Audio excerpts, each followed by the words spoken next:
আজকে আমি একটি baby shower cake decoration video আপনাদের সাথে শেয়ার করব। কিছু কিছু কেক থাকে না অনেক বেশি সিম্পল, বাট দেখতে অনেক বেশি সুন্দর দেখায়। তো আজকের কেকটি হচ্ছে সেম ওইরকম একটা কেক। তো এখানে এই রিলসটা আমি শেয়ার করেছিলাম, যেটা আপনারা অনেক বেশি পছন্দ করেছিলেন। এখানের এই ড্রটা আমি কোনোভাবেই করতে পারছিলাম না। আমি লাস্ট এই একটা পদ্ধতি অ্যাপ্লাই করলাম, যেটা আমি আরেকটা রিলসে দেখেছিলাম। তো যেটা আসলে আমি হয়তো ঠিকভাবে করতে পারিনি, এটা আমার কোনো কাজে আসেনি, শুধু সময় নষ্ট হয়েছিল।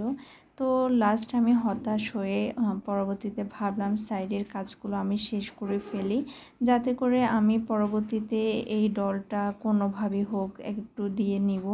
তো আর এইসব ডল আঁকা বা এইসব ড্রতে আমি আসলে এতটা ভালো না। তারপর আমি কেকে ছোটোখাটো এই কাজগুলো করার ট্রাই করি। এখানে আমি 103 নাম্বার নজেল দিয়ে কেকের ফ্লাওয়ারগুলো দিয়ে দিচ্ছিলাম।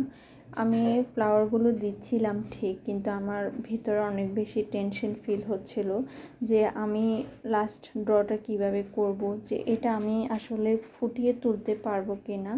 তো ফাইনালি আলহামদুলিল্লাহ আমি কোনো রকম হলেও ওই ড্রটা করে নিয়েছিলাম, যেটা আসলে আমি মনে হয় 1 থেকে 2 ঘন্টার টাইম নিয়ে এই ড্রটা করেছি। আর এই জন্য অনেকেই চার্জ নিয়ে থাকে।